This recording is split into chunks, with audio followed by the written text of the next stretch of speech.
আসসালামু আলাইকুম গাইজ, চলে এলাম আপনাদের মাঝে নতুন একটি রেসিপি নিয়ে। নতুন একটা রেসিপি শেয়ার করার জন্য। এটা আমাদের রাজবাড়ী জেলার গ্রাম বাংলার ঐতিহ্যবাহী আলু করল্লার ঘাটি। আলু করল্লা আগেই সিদ্ধ করে রাখা আছে, তার আগের যে প্রক্রিয়াগুলো সেগুলো রানিং অবস্থায় আছে। পেঁয়াজ কুচি, রসুন কুচি, জিরা, মরিচ, লবণ আর কিছু মাছ দিয়ে এটা নাড়াচাড়া করা হচ্ছে। এটা বাদামি বাদামি কালার হয়ে গেলে আগের থেকে সিদ্ধ করে রাখা আলু করল্লা এর সাথে দিয়ে কিছুক্ষণ নাড়াচাড়া করে গোটাগুটি করে নিতে হবে। এই আমার চ্যানেলটি, আমার ভিডিওটি যদি আপনাদের কাছে ভালো লাগে লাইক কমেন্ট শেয়ার করবেন।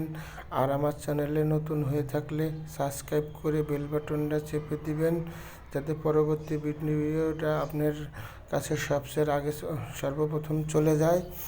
আর যারা করল্লা খেতে পছন্দ করেন না, এই রেসিপিটা অনুযায়ী রান্না করে খেয়ে দেখবেন, সে কখনোই করল্লা আর না খেয়ে থাকতেই পারবেন না। এর সাথে অ্যাড করা হবে কর্নফ্লাওয়ার। কর্নফ্লাওয়ার অ্যাড করার আগে মিক্স করে নেওয়া হচ্ছে। কর্নফ্লাওয়ার আগেই গুলায় রাখা আছে, কর্নফ্লাওয়ার এখন অ্যাড করে দেব।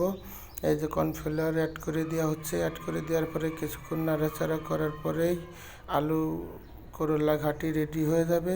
আলু করল্লা ঘাটিটা রুটি এবং ভাত দিয়ে খাইলে সবচেয়ে বেশি টেস্ট লাগে, তবে এটা স্পেশালি রুটি দিয়ে রোল আকৃতির বানায় খাইলে এটা ভেজিটেবল রোলের স্বাদ পাওয়া যায়।